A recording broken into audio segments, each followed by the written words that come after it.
Hey everyone, my name is Michael Regina. Welcome back to my channel. I'm an author and illustrator of kids' horror books and comic books specifically. I wrote and drew the graphic novel The Sleepover, and my next book is Deepwater Creek. It comes out this August 26th. And one of the things I have done to try to get people excited about the book and everything is I've launched a pre-order campaign where if you send me a receipt for your book, your pre-order of the book, you will get some goodies. And one of those goodies is a PDF rule set of a game I've written that's based on the Deepwater Creek story called Deepwater Creek, Show Me the Way to Go Home. And this is what is called a solo journaling role-playing game. So this type of game is really a thing where you're going to kind of create prompts and you're going to tell a story and go through this adventure on your own. And I really have fallen in love with this kind of game over the last few years. Once I started getting into role-playing games, I very quickly became intrigued by games where I didn't necessarily need a big table of people to play, and solo journaling games is one of these categories. And I've wanted to make one for a long time, just make my own game, and Deepwater Creek seemed like a great place to create a game where I could help you all learn how to write and tell your own story, and it feels like a fertile mythology to do that in. So I made a game that if you purchase the book in a pre-order and you send an email with that receipt to deepwatercreekpreorder@gmail.com, you'll get these solo rule set or the beta rule set for the game. And one of the things I wanted to do was actually play the game for you all so you can see what it's all about. So that's what this video is about. Is I'm going to walk you through kind of what playing this game looks like, and we're going to create a character together, and I'm going to play through a few prompts and get you kind of used to what does this thing look like. So that's the point of this video. Before I dive into that though, I do want to give you a little bit of an idea of what is Deepwater Creek all about. So Deepwater Creek is a book about two brothers, Andrew and Wade, who love fishing. They're always on the river with their family and friends. Fishing is their favorite activity in the world. And one day after a hurricane has struck the area, the river is all sort of messed up and torn up from this. And while they're on their first fishing trip, or their final fishing trip going into the new school year, they find this secret spot way in the back near this area called Deepwater Creek. And fishing is going great and everything, and Andrew gets pulled overboard into the water by some sort of massive creature.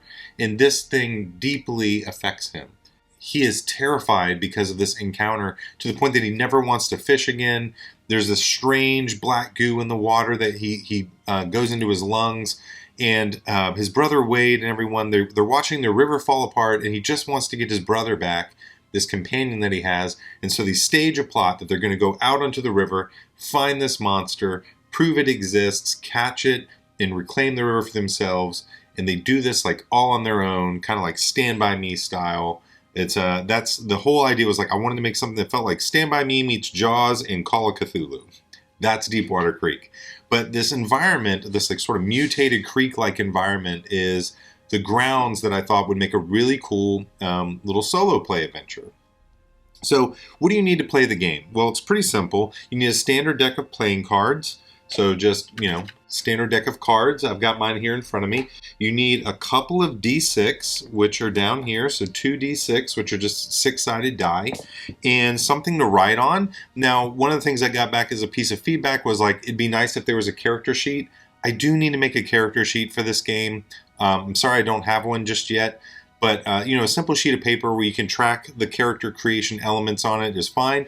I've created a Google Doc, and what I'll do is I'll put this up on into the folder and notify everyone who's already pre-ordered that there's access to at least this document. So if you want to do your journaling through, a word processor, that'll be available to you. So I'm going to walk you through the character creation, play a few prompts, and help you get a sense of how to play the game. So let's do that. So in Deepwater Creek, Show Me the Way to Go Home, you're going to create your own kid or character who's going to go back into the creek and go exploring this environment on your own. So again, what you're going to need is the rule book, a printable character sheet, something to write your journal entries in. It can be a journal, word processor, whatever you like, a standard deck of playing cards. You need the jokers, and some standard 6-sided die. I like 2 because there are random tables, in the back of the book that you can use to roll against to get some inspiration if you need it, and you need 2 of them to do that. And then a willingness to peer into the foggy waters of Deepwater Creek. So the way this game works is you're going to create a deck of cards that encompass what is called the exploration deck of the game. So that's what we're going to start with. So what I've done is I've separated all the suits into their own piles. So you're going to set the hearts in their own, the diamonds in their own, spades in their own, clubs in their own, and then set the jokers to the side.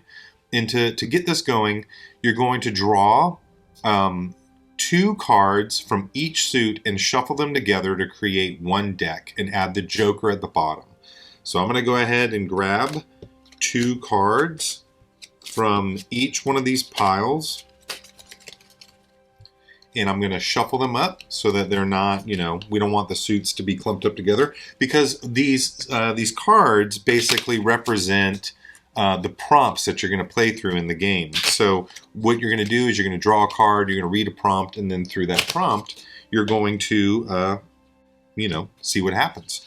So I'm just shuffling my cards here. I should have 8 total cards. 1, 2, 3, 4, 5, 6, 7, 8. I'm going to put a joker on the bottom. All right, now I've got the first part of my exploration deck. I need to do it a second time. So I'm drawing another 2 cards from each one. I'm sorry, I don't have a camera. I'm drawing 2 cards from each one of these again. And again, we're going to shuffle them. I don't need the rest of the cards, so I'm going to set these off to the side. And I'm just going to shuffle them up.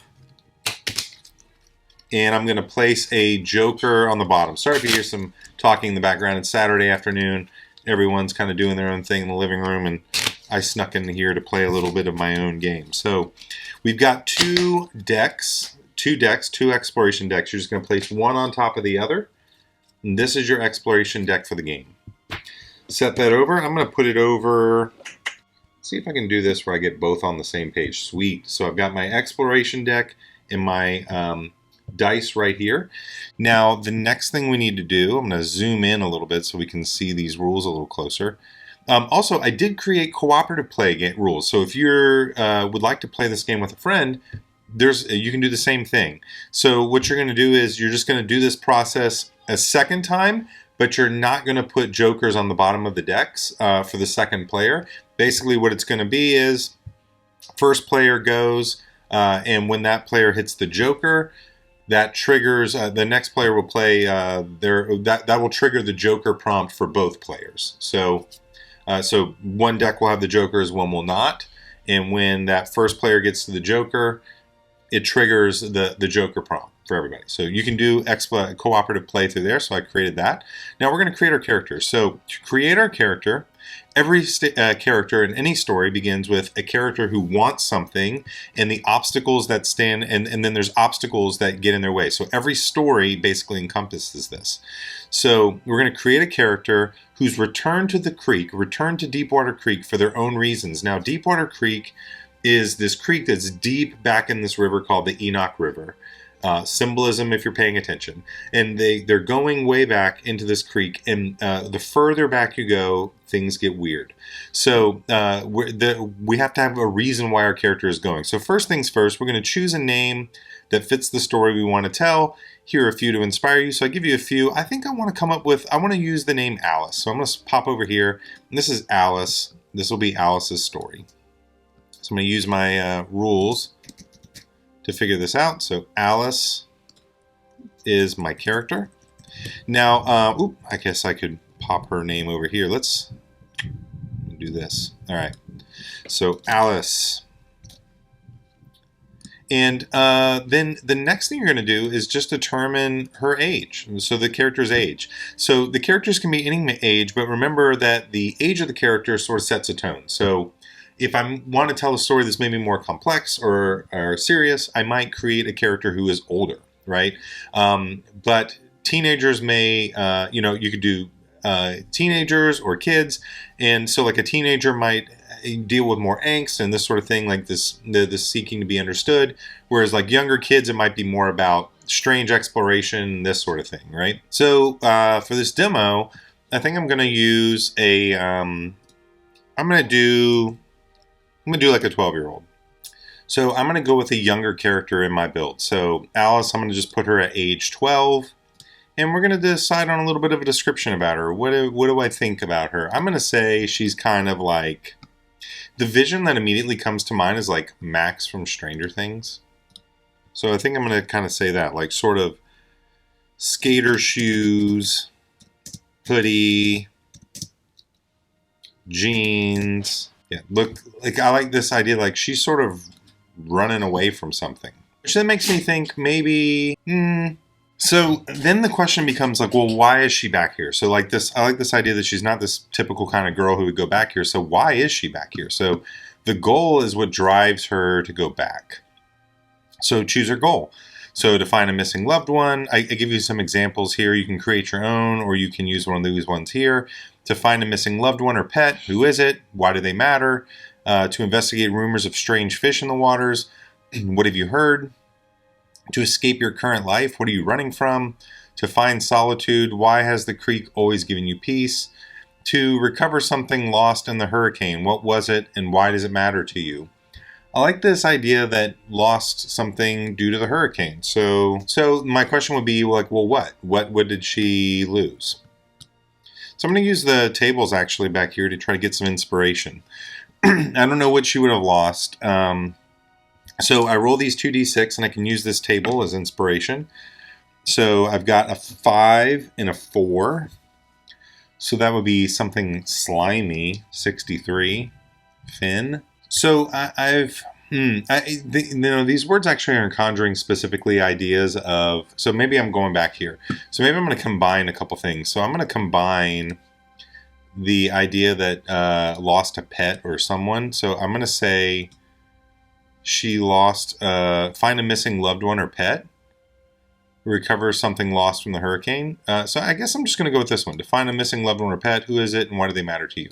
So I'm going to say, find her dog who went missing during the hurricane. One of the cool things about role-playing games is that all these things ever really truly exist to do is to give you the ability to tell your own story. And if you're telling your own story, really at the end of the day, you should trust kind of your own gut here, right? So it's not you want to be a slave to the rule set. I use these rule sets as inspiration to say whatever I want to say. So for me, this idea of combining something lost during a hurricane with this idea of a lost loved one, I like the idea that she's lost her dog. So her dog. So who is it and why do they matter to you? Her dog Tito went missing. I'm going to say he was given to her as a pet. So something simple, given to her as a pet when she turned 6. So just, a family loved one, loved dog. Now, the other thing is you gain 2 resolve points. Now, resolve represents sort of your character's ability to push back their fears and their ability to overcome sort of scary things that are happening back in the creek. And then you also gain 2 resources. Now, these resources are things that your character uses to sort of overcome and survive. And so I'm going to create, you pick 2, and you can choose 2 from this list, or you can make up your own. So I'm going to choose a dog toy. And then, so this is where I like to get into it. Maybe... so I like this idea of a letter. So a letter, a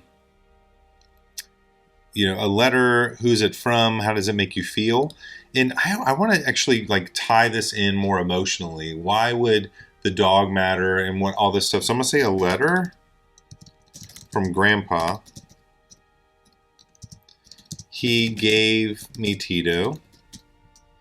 So this letter was given to her by her grandpa. Tito was given to Alice by her grandpa, and that's why. And maybe this letter was why he gave it to her. So this idea is that she's lost her dog that reminds her of her grandpa, and she has this letter that tells her why he loves her. So that's all it really takes to make a character. Now, the way the game works is that you simply draw a card from your deck, and you look at the corresponding prompt for the suit, of the card drawn, you resolve any challenges listed. The rules for each type of challenge are related to the suits that you're in, and we'll look at that some here shortly. And you update your character sheet with any resources gained or lost, and you repeat this process until you've drawn the second Joker, or until all resources and resolve points and you are lost to the creek. One of the things I've been told with this game is that the game is actually pretty difficult, which is interesting because the first time I played through it, it felt way too easy, and so I kind of amended some of the rules to make it a little harder. I wanted it to feel challenging, but maybe it's become too much so. So one of the things I'm probably going to update here in this game is this idea that maybe you have three resources and 3 resolve instead of 2 and 2. People are kind of losing them pretty quickly, it seems. But, your mileage may vary. I think it depends. Like, do you want it to be an adventure where the likelihood of your character surviving is low? Then maybe leave it on these rules. But if you want to maybe more ensure the possibility that your character survives, maybe give them, 3 or maybe 4 resources and resolve points. Now, one of the things in the game, the rule booklet as well, is failure is never just no. Like, it never means like nothing happens. And this is kind of just some ideas that you can use if you're trying to figure out, well, hey, I didn't succeed in that challenge. What happens? That's what that's there for. All right, so we're going to play just a couple of quick prompts here and get things going, and that'll be it for this video as a demo. So the prologue sets, the story starts off with this Act 1, the voyage begins. So this is like a prologue that sets the stage for the journey. No cards are drawn in this opening scene. Instead, use the prompts and directional text below to write your first journal entry and discover how your journey begins. So anything that's in this gray box represents text that is effectively a part of that journal entry, and everything that's bullet pointed would be things that you fill in the gaps. So it's early morning. The sun is just beginning to rise above the treetops. As you arrive at the dock, your boat awaits. You know what you have to do. Why do you feel compelled to take this journey? As you launch your boat, you notice something strange about the water. Choose one or create your own. Now, I did 3 prompts here intentionally. I'm going to roll randomly. So a 4. So I'm going to take that as my second here. So I rolled and divided by 2. A light glides over the water and it reminds you of a firefly, but the color is strange and then it blinks out of existence. What color was it? So these 2 prompts are what I'm going to set up. I'm just going to write. So I'll be back once I'm done and I'll tell you what I wrote. All right, so I wrote my first entry, the first beginning of this entry. So I wrote, I arrived at the creek, desperate to find Tito. Mom and Dad think he's gone forever, lost to the hurricane. The water came all the way up to the doors. Tito was so brave. He woke us up in our sleep. Dad said we didn't have time to save him. When morning came, he was gone, but I have to find him. Ever since the storm came, the water has been different. Strange lights float over the water. I've never seen something like this.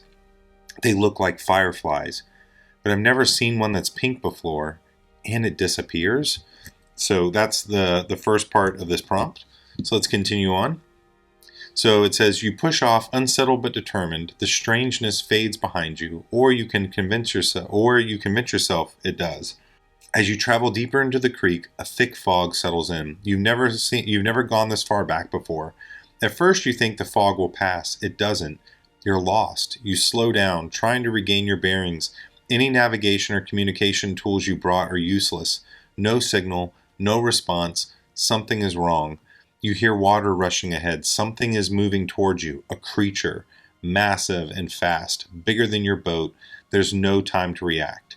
And so the things that we need to fill in is, what do you do to try to get out of the way? Why does it fail to save you? What details of your creature tells you it doesn't belong in these waters? And what thought races through your mind? So I'm just going to continue my prompt. So I'm going to do that, and when I come back, I'll tell you what I wrote.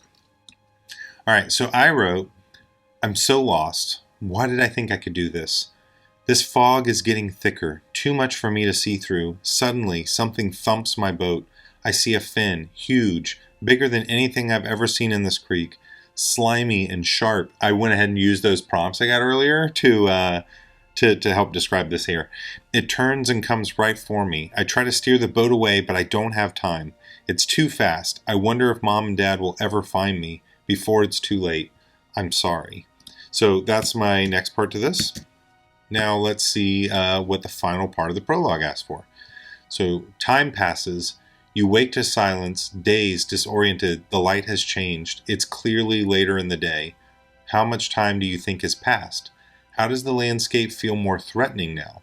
The reason you came back into the creek, your goal, feels out of reach, but now one thought fills your mind. Get out. What desperate thought crosses your mind? All right, so the two questions I ask: how much time has passed, and how does it feel more threatening? So I'm going to say, like, it was early morning when he went and when she left, and so I'm going to think, it's like midday, I think, and so a couple hours has passed, and she has been marooned on the side of the creek, so she's got to find a way out. And let's roll some inspiration here, and then I'll put together a prompt. So what about the environment feels different? So I'm going to go 63, Finn again. I'm going to flip these actually since we already got Finn. So I'll do 36, wake, and wake could be like she wakes up, or it might be like the wake of a wave or something like that. So wake, 65, dusk. Interesting. Now, one cool thing about words of inspiration, you should never take them literally unless you want to. So to me, dusk just means like what? Like darkness, shifting, this sort of thing. So I can use it for feeling rather than literal. And then 35, static. So, yeah, so let me go write my prompt. Okay, and so the final part of the prologue, I've written this part out, and I write it that she says, I wake up. My boat crashed on the shore. Things look hazy, like it's almost nighttime, but I can see the sun directly overhead. I know that means it's nearly lunchtime. As I push the boat back out on the water, things feel still. So I had written like static, so I'm going to delete that. So I wanted to use the static, but again, in thinking about like the usage of terms, like dusk and static, I like this idea that like it's almost nighttime, but it's not. It feels that way, and then everything feels still, like static, too still. No wind, no breeze. The water is barely moving. The fog is so thick. I push the boat out into the water. I have to find a way home. I'm sorry, Tito. That's the whole first act, or the prologue. And now we're going to jump into our first prompt. So let's try our first prompt out. Let's see what that's all about. So 4 of hearts. What does the 4 of hearts mean? Now in this game, hearts are resolve challenges, and diamonds are resource challenges. So like things that could cause you to lose your resources. Hearts are things that could cause you to lose your resolve. So I'm going to show you how that works. So each one has a challenge, and the instructions that involve those challenges are on the initial page for the prompt. But if we go down to number 4, it says, you find a message in a bottle meant for someone long gone. What does it say? Why does it haunt you? Resolve challenge. If you succeed, it brings you hope. If you fail, it lingers like a ghost. So there's a bottle, a message that was meant for someone. What does it say, and why does it haunt you? So let me take a minute and figure out what I think that means. Okay, so here's how I've interpreted that prompt. I wrote, as I push the boat down back through the creek, I notice something bobbing in the water ahead, a bottle. I pull up next to it and retrieve it from the water. Inside is a note. I open it. It smells terrible. It says, our ship was hit by something. Something big. I don't know what it is, but I'm stuck now. We're all stuck. I know you warned me not to come back here. It looks like I'll never leave. Tell everyone I love them. I love you too, darling. And then I just wrote how it affects her. She says, I fear I'll never get out of here. So now we're going to do the challenge. So here's how the challenge works. So to participate in the challenge, you can spend a resolve point if you have to increase one, to increase the amount of your roll by 1 to a maximum of 1. So really the idea would be here, like, as long as you have a resolve, your rolls are +1. But if you lose that, if you have none, then you're just rolling live and just seeing what happens. So, depending on the die result we get here, it will determine whether she's successful or not. So I do have a resolve point. I'm going to roll and see what I get. A 4. So 4 plus 1 is a 5. I overcome the challenge, but I don't gain a resolve point either. So now I just weave this in to the narrative of the story to determine how Alice deals with that. So I'm just going to do that real quick. So I updated to say, I push the thoughts back. I can't end up like this person. If I got back here, I can get out. I put the bottle in the boat and threw the engine into full gear, plowing ahead. So some grammar here that I'd have to fix, but there you go. So second prompt, I'm going to do 2 more prompts and then we'll call a video. All right, so what's our next prompt? So the next prompt is a Queen of Diamonds. So again, diamonds are resource challenges, and these kind of push your ability to survive or give you additional resources and this sort of thing. So same sort of concept. We review our prompt, and then if there's a challenge, we follow the prompts from the challenge.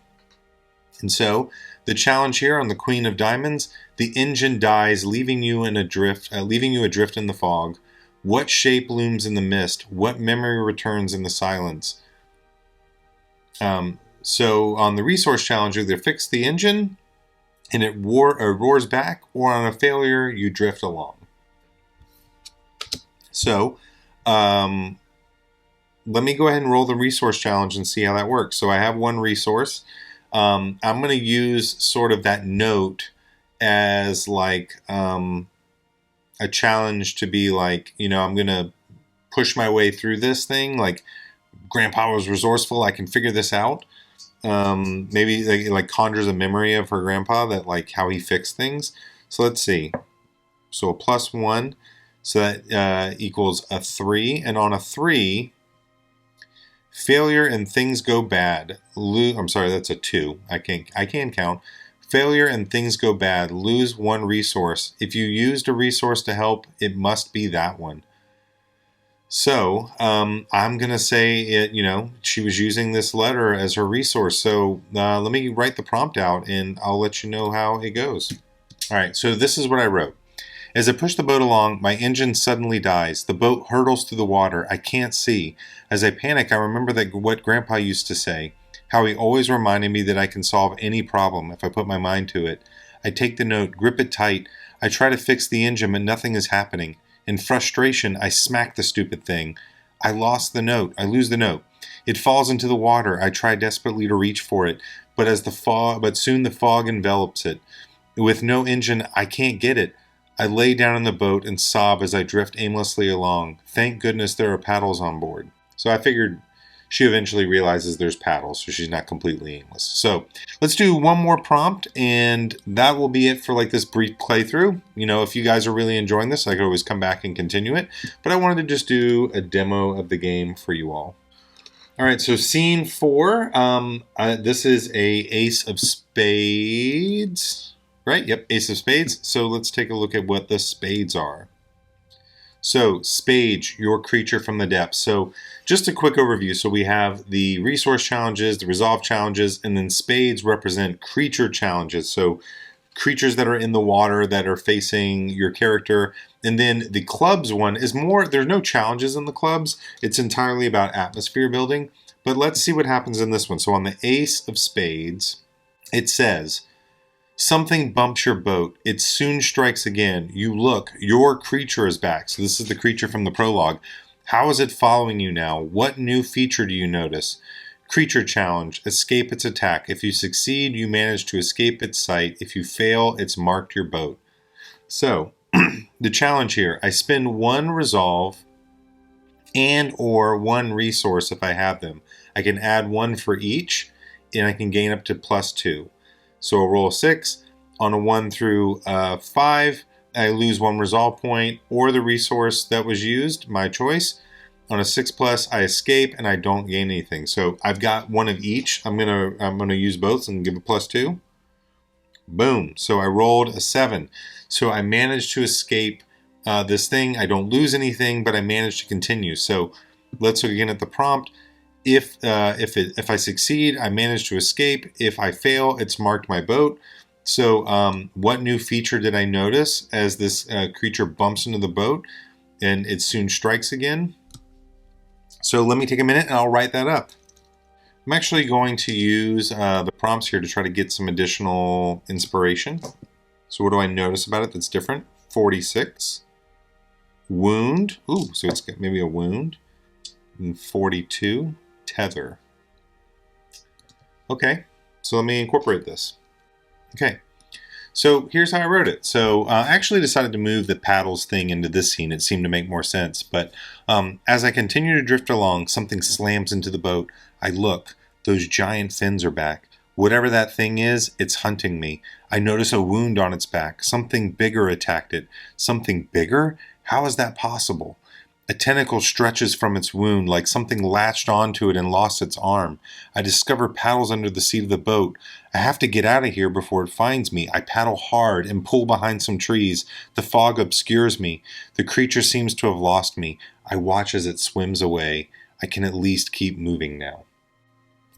So I kind of set it up like this thing attacks her. She finds the paddles and she manages to hide behind a scene, and then or hide behind some trees, and then the creature disappears.